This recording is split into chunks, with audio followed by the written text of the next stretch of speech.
하나님 말씀 봅니다. 신약성경 디모데후서 1장 15절에서 18절 말씀입니다. 아시아에 있는 모든 사람이 나를 버린 이 일을 내가 아나니 그 중에는 부겔로와 허모게네도 있느니라. 원하건대 주께서 오네시보로의 집에 긍휼을 베푸시옵소서.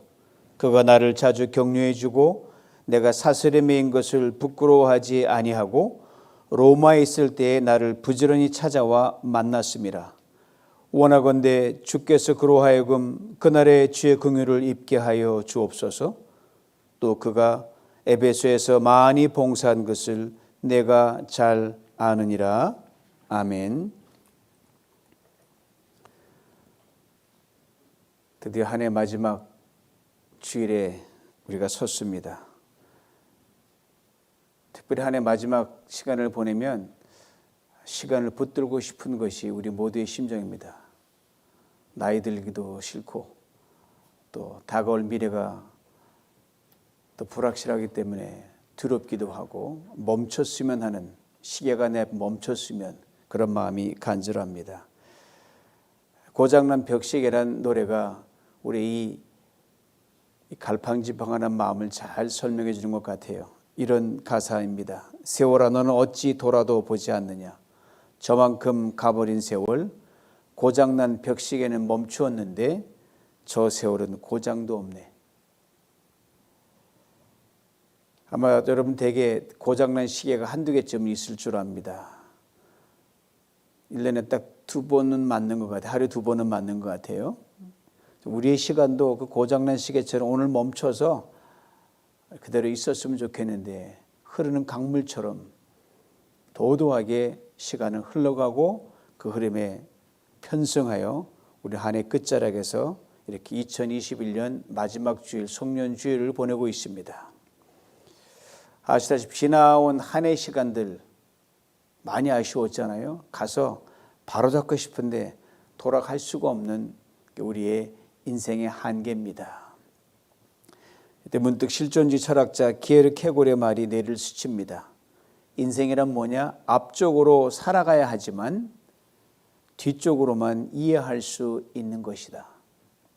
그렇습니다. 지난 한 해를 진지하게 돌아보면서 우리는 아름다운 마무리를 지을 수는 있어요. 그래서 앞쪽으로 가야 하는 이 불가피한 이런 상황에 놓여 있지만 그래도 좀 더 잘 살기 위해서 뒤는 제대로 한번 돌아보고 이 마지막 마무리를 한번 잘했으면 좋겠다. 아름답게 했으면 좋겠다. 이런 마음이 간절한 것이 지금 여러분과 저의 마음이라 생각합니다. 이를 위해 오늘 본문을 통해 함께 은혜를 나누었으면 합니다. 어떻게 남은 한 해를 아름답게 마무리할 것인가? 오늘 본문은 바울이 쓴 마지막 서신입니다. 바울이 아들 같은 디모데에게 2통의 편지를 남기는데 디모데 전서와 디모데 후서가 그것이고 오늘 본문이 그의 마지막 중에서도 마지막인 2번째 편지입니다. 바울이 디모데 후서를 쓸 당시엔 이미 기결수, 사형 언도를 받아서 형 집행 날짜만 기다리고 있었습니다. 차례찬 로마의 감옥이 있었고요. 그리고 그의 마지막이 언제 닥칠지 모르는 그런 불확실하고 두려운 가운데서 하루하루를 보내고 있는 극한의 고독이 그를 사로잡고 있었습니다. 그렇기 때문에 이 디모데후서 오늘 본문의 내용은 바울의 일생에서 가장 무게 있고 가장 의미심장한 내용을 담았다고 할 수 있습니다. 그에게는 유언이나 마찬가지입니다. 그러기에 바울의 이 편지를 읽는 그 한 절 한 절을 보면 그의 애틋한 생의 마지막 절규와 바람을 담고 있습니다. 그리고 자신의 평생 살아온 사도의 그 삶을 이제 아름답게 마무리하려는 그 마무리를 한자 한자 써내려 가고 있는 게 편지고 그 중에 하나가 오늘 본문입니다. 오늘 본문은 짧지만 2개의 단락으로 되어 있습니다. 15절이 그 한 단락이요. 16절로 18절까지가 2번째 단락입니다. 그리고 이 2개의 단락 짧지만 사람 이야기로 덮여 있습니다. 바울이 쓴 편지글을 보면 편지 말미에 가면 많은 사람들의 이야기 등장하고 로마서가 한 30여 명 정도의 그런 인물이 등장할 만큼 사람을 많이 이름을 거명해 놨어요. 그들은 예외 없이 바울이 전도 여행 중에 관계를 맺었고 만났던 사람들입니다. 바울이 지금 자신의 인생을 마감하는 시점에 두 종류의 사람을 언급하고 있는데, 하나는 바울을 참으로 힘들게 했던 사람이 그것이고요, 다른 하나는 바울에게 엄청난 힘이 되었던 사람이 그것입니다. 그리고 인생을 살다 보면 힘들다, 어렵다 그렇게들 말하잖아요. 근데 정작 그 어렵고 힘든 일을 가만히 들어보면 뭐 돈이 없는 것도 어렵겠지만, 뭐 이렇게 바이러스가 오는 것도 어렵겠지만, 사람 때문에 어려운 것이 훨씬 많습니다. 인생에 살만 난다 그러면요, 사람 때문에 살만 나는 거고, 죽을 맛이다 그러면 누구누구 때문에 죽을 맛이 되는 겁니다. 사람 때문에 울고 사람 때문에 웃습니다. 사람 때문에 망하기도 하고 사람 때문에 흥하기도 합니다. 15절 앞부분을 봅니다. 아시아에 있는 모든 사람이 나를 버린 이 일을 내가 아나니. 아시아라고 했는데 지금 거대한 아시아 대륙이 아니라 당시에 작은 소아시아의 지정학적인 그 작은 지방이었습니다. 그 가운데 소아시아 수도인 에베소에서 디모데가 머물고 있었는데, 그 디모데가 이렇게 하는 거예요. 모든 사람이 나를 버렸다. 굉장히 강조적으로 이야기하고 있습니다. 사실 당시 에베소에서 바울을 못 살고 그랬던 사람은 그렇게 많지 않았어요. 극단적인 소수의 사람만이 바울을 심히 못 살게 굴었습니다. 근데 이들이 주동이 돼가지고 다른 모든 사람들을 이렇게 선동하는 거예요. 오늘 한 사람이 선동하면 다른 사람이 우 따라가는 군중 심리가 있거든요. 그러니까 아닌데도 그냥 긴다 그러니까 쫓아가는 거예요. 그러니까 그 소수의 무리들의 선동에 의해서 에베소 지방 전체의 사람들이 들고 일어나서 바울을 핍박했고 미워했고 바울을 힘들게 했다는 말입니다. 그 말 자체가 수동태되는 거 봐서 나는 아닌데 끌려가다 보니 내가 당신을 미워하게 됐다, 이 말입니다. 근데 바울이 더 힘들었던 이유는 뭐냐면요, 전혀 딴딴 낯선 사람이 그랬으면 괜찮은데 그들이 하나님을 믿는 사람들이었고 예수 그리스도를 안다고 하는 그리스도인들이었기 때문에 이게 더 바울을 요즘 말하면 미치게 만든 것입니다. 이 바울의 이 힘든 걸 보면서 다윗의 다음의 고백이 오버랩이 됩니다. 들어보시오. 지금 나를 괴롭히는 것이 나의 원수라면 차라리 낫겠다. 지금 나를 미워하는 것이 나의 원수라면 차라리 덜 괴롭겠다. 원수라면 원수니까 당연하지 하는데 이 원수가 아니더란 말이에요. 다윗을 극도로 미워하고 죽이려고 했던 사람이 누구냐? 원수가 아니라 바로 자기의 장인어른 사울 왕이었거든요.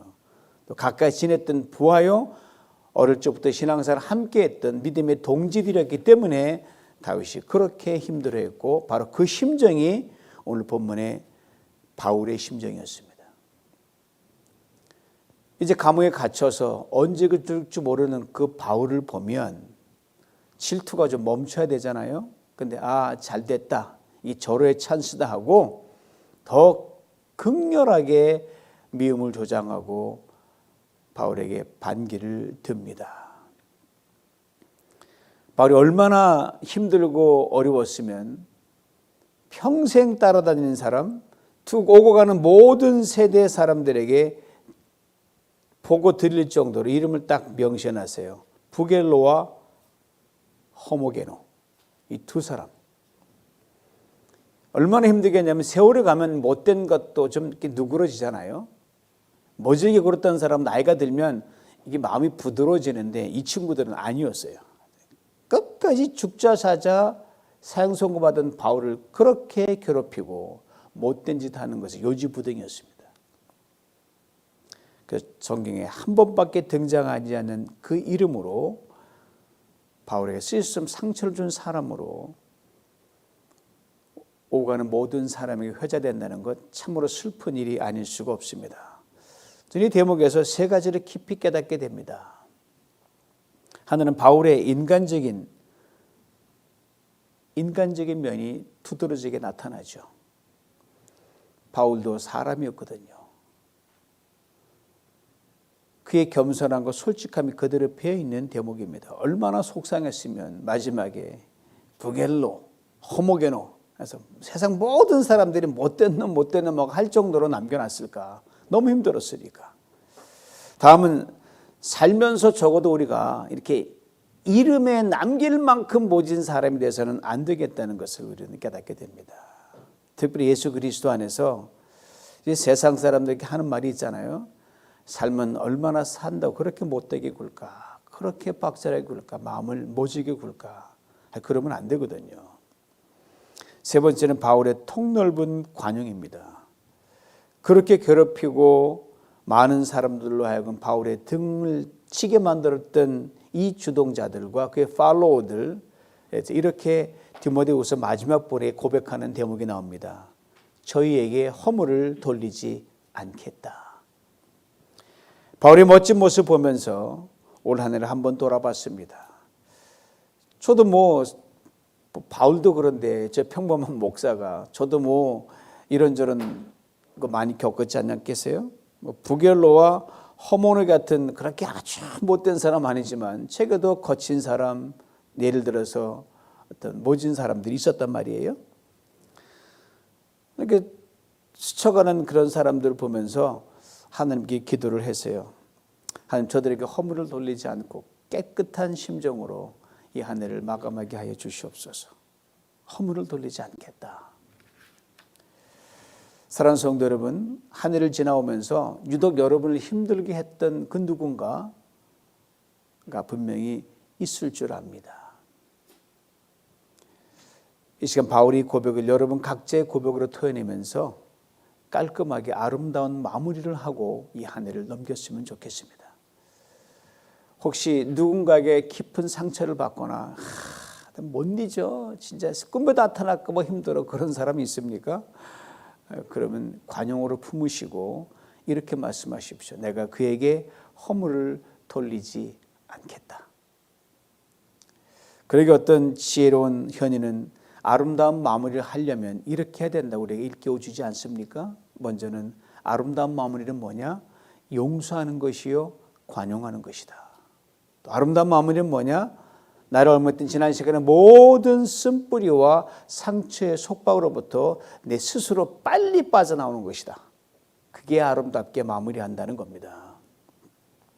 이제 오늘 본문 16절로 18절을 보면 바울의 아름다운 마무리에 극치, 백미를 이루는 대목이 나옵니다. 자신을 그토록 힘들게 했던 사람 이름은 밝히고 있지만 넉넉한 마음으로 허물을 돌리지 않겠다라고 척 넘어갑니다. 그리고 바울에게 정말 힘이 되어 주었던 한 사람에게 집중합니다. 바로 오네시보로라는 사람입니다.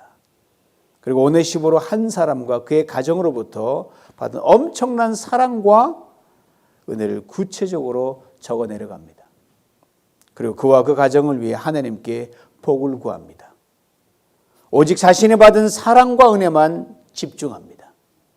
그리고 은혜 받은 자로서 마땅히 구할 복만 생각합니다. 오직 은혜, 오직 사랑, 오직 기도로만 반응하고 있습니다. 우리 서두에 찬양을 불렀던 것처럼 인생의 마지막 순간입니다. 차디찬 감옥입니다. 그 어떤 미련도 후회도 바울에게는 남지 않습니다. 바울이 오네시보로와 그의 가정으로부터 입은 은혜와 사랑을 먼저 살펴봅니다. 4가지를 말해줍니다. 먼저는 저가 나를 자주 격려해 주었다고 했습니다. 이전 번역은 이렇게 되어 있어요. 저가 나를 유쾌하게 했다. 더 정확한 번역입니다. 유쾌하게 했다는 말은 마음을 좀 달래줬다, 그 정도 수준이 아닙니다. 병에 걸린 사람이 약을 먹고 낫게 하는 것처럼 큰 걱정과 염려, 근심에 눌려 있을 때, 땅이 꺼져라 통곡하고 좌절하고 있을 때 진정한 힘과 용기가 된다는 그런 의미가 유쾌하게 한다는 의미입니다. 어떤 경우에도 그와 함께 있기만 하면 편안한 거예요. 마음이 놓이는 그런 거예요. 두 다리 쫙 뻗고 현실이 해결되지 않아 잠이 술술 잘 오는 그런 사람입니다. 그게 바로 오네시보로였습니다. 신약 성경에서 딱 이 한 곳에만 나오는 귀한 이름입니다. 바울을 위로하고 기분 좋게 하는 사람들이 많이 있었지만 오네시보로가 으뜸이었습니다. 두 번째, 나의 사슬에 매인 것을 부끄러워 아니했다고 했습니다. 바울이 지금 어디에 있습니까? 로마 감옥입니다. 그리고 풀려나와 뭔가 갚을 수 있는 처지도 아닙니다. 그냥 그대로 죽는 거예요. 쇠사슬에 팔다리 묶여 있습니다. 온몸이 거기에 걸려 있습니다. 그리고 오늘일까 내일일까 사형 집행 날만 기다리고 있습니다. 그런 사람 만날 이유가 없잖아요. 이미 돌아올 것도 없는데 인간적인 면에서 그런 사람 만나면 손해입니다. 시간 낭비입니다. 때로는 창피와 수치만 돌아올 수뿐입니다. 그런데 오네시보로는요, 이 모든 것 아랑곳하지 않고 기꺼이 감수했습니다. 바울이 뭔가 잘못해서 감옥에 있다 할지라도 모든 사람이 죄인이다, 나쁜 사람을 그렇게 지탄하더라도 오네시보로는 나는 아니다. 바울을 인정해 줬습니다.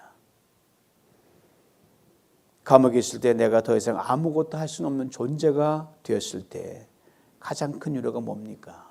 가서 만나주고 인정해 주는 겁니다. 다른 사람이 다 도망가고 심지어 그를 따랐던 많은 사람들이 도망가고 있는데 그래서 억울함은 점점 더 쌓여가는데 그럼에도 이 사람 부끄럽지 않으면 가서 바울을 위로해 주고 그와 멍에를 같이 합니다. 모르지만 상상해 보는 거예요. 아마 하룻밤 한두 번 자고 오지도 않았을까 그 생각 들어갑니다. 그 형편과 처지를 누구보다 잘 이해하고 알아준 사람, 그가 바로 오네시보로였습니다. 세 번째는 로마에 있을 때 나를 부전히 찾아 만났다고 했습니다. 정치적으로 정교적으로 참으로 어수선했고 혼돈스러웠던 시기가 당시였습니다. 그러니까 사형수인 바울 총박하를 들지 않았지만 나름대로 지명됐기 때문에 이감으로 일로 옮기고 절로 옮기고 그러면 사람도 점점 이렇게 거리가 멀어지고 관심이 없게 만들려고 계속 이감한 거예요. 근데 오네시모로는 어디를 바울을 갖다 옮겨놔도 정확하게 찾아가서 만나고 오는 거예요. 수소문을 해서. 그것도 한 번만 그친 게 아니라 계속적으로 부지런히 다른 모든 일을 우선하여 바울이 있는 감옥, 옮겨간 감옥마다 가서 그를 찾아보고 위로해 주고 왔습니다. 그래서 바울은 아이고 내가 일로 감옥을 옮겼는데 이 친구가 내가 있는 곳에 알까? 그러면 영락없이 짠하고 나타난 사람 그게 오네시보로였습니다. 참으로 귀한 사랑이 아닐 수가 없습니다.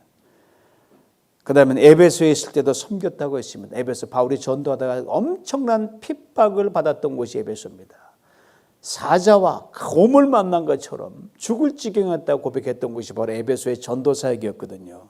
많은 군중들이 때로 몰려와서 저놈 죽여라고 덤벼들 때 어딘가 숨어 들어갔을 때 바울을 찾아와서 모든 사람들의 위협에 아랑곳하지 않고 바울을 보살펴 준 사람이 오네시보로였습니다. 섬겼다는 말이 뭐냐면요, 너희가 주인을 식탁 앞에 가서 극진히 무릎 꿇고 섬겼다는 그 말이 바로 섬겼다는 말입니다. 오네시보로 바울 그 하나를 마지막 인생 거두고 살아가는데 최선을 다해 온 힘을 기울여서 바울을 도와줬습니다. 이런 사랑과 은혜를 베풀어 주었던 오네시보로와 그의 가정을 위해 이제 바울이 해줄 수 있는 게 아무것도 없습니다. 감옥에서 나올 수가 없어요. 그래서 오직 하나님께 축복을 빌어주는 기도만 할 수밖에 없는 거예요. 그럼 한번 생각해 보세요. 내가 누구로부터 정말 갚을 수 없는 은혜와 그런 도움을 받았는데 갚을 길이 없어요. 그럼 어떻게 해요? 기도밖에 없다는 겁니다. 그러니까 이 바울이 오늘 보면 했던 기도였다는 거는 얼마나 간절했는지 상상을 할 수 있습니다. 바울이 지금 오네시보로와 그의 가정을 위해 기도드리는 축복 기도가 바로 그런 기도였거든요. 기도를 다시 한번 들어보세요. 원하건대 주께서 오네시보로의 집에 긍휼을 베푸시옵소서. 바울이 기도를 드릴 때 어떤 심정으로 드렸을까?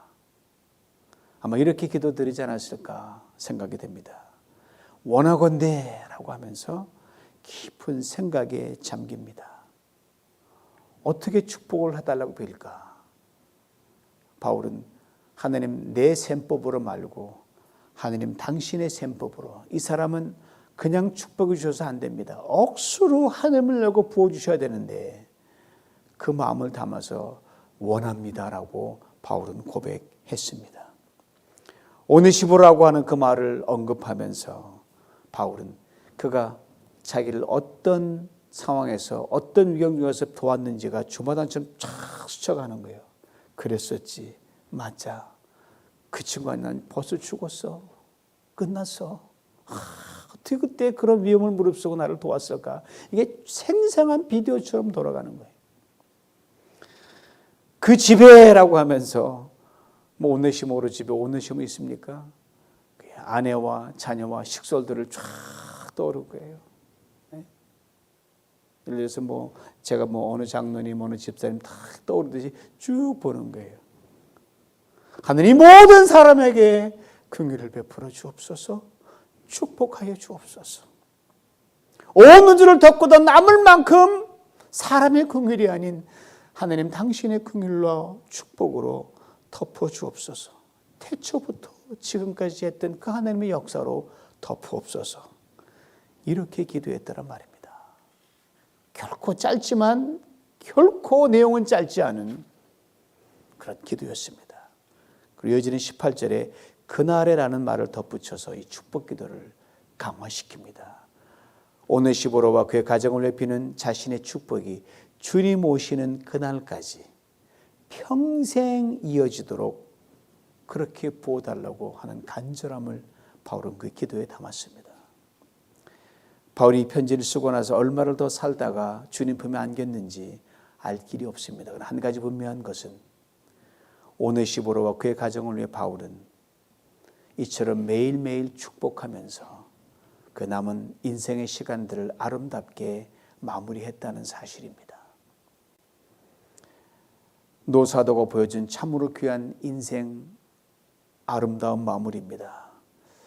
바울의 이 말씀, 이 기도를 깊이 묵상하면서 올 한 해 지난 시간들을 찬찬히 한번 돌아봤습니다.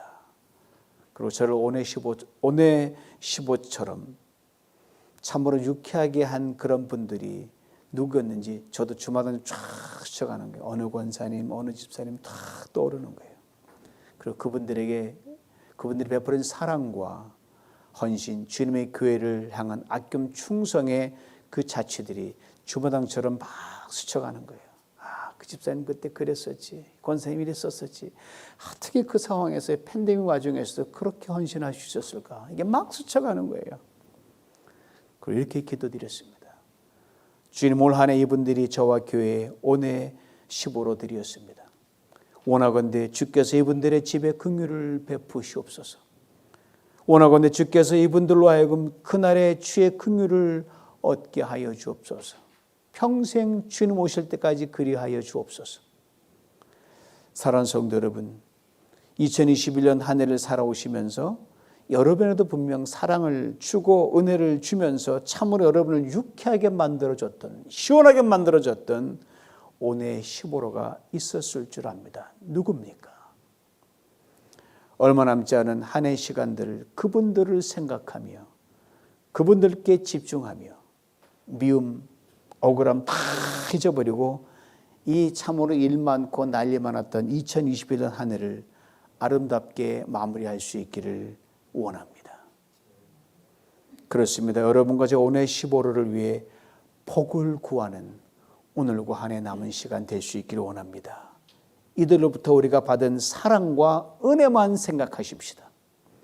그리고 간절한 기도로 이들을 마음껏 축복할 수 있기를 원합니다. 원하건대 주께서 우리 오네시모로들의 집에 긍휼을 베푸시옵소서. 원하건대 주께 저로 하여금 그날의 주의 긍휼을 얻게 하여 주옵소서. 이 축복으로 참으로 힘들었던 이 한 해를 아름답게 마무리하는 여러분들에게 하나님께서 그냥 계시겠습니까? 또 다른 새로운 시작을 반드시 열어주실 줄 믿습니다. 사랑하는 성도 여러분, 올 한 해 동안 이 자리에 앉은 여러분 모두는 제게 오늘 15로 드렸습니다. 여러분과 함께 달려온 한 해 여정 제게는 보람이었고 축복이었습니다. 하늘께 영광 돌립니다. 여러분들의 사랑과 헌신, 눈물의 기도에 진심으로 감사드립니다. 여러분 모두를 오늘 말씀으로 마음껏 축복합니다. 원하건대 주께서 오네시보로인 여러분들의 집에 긍휼을 베푸시옵소서.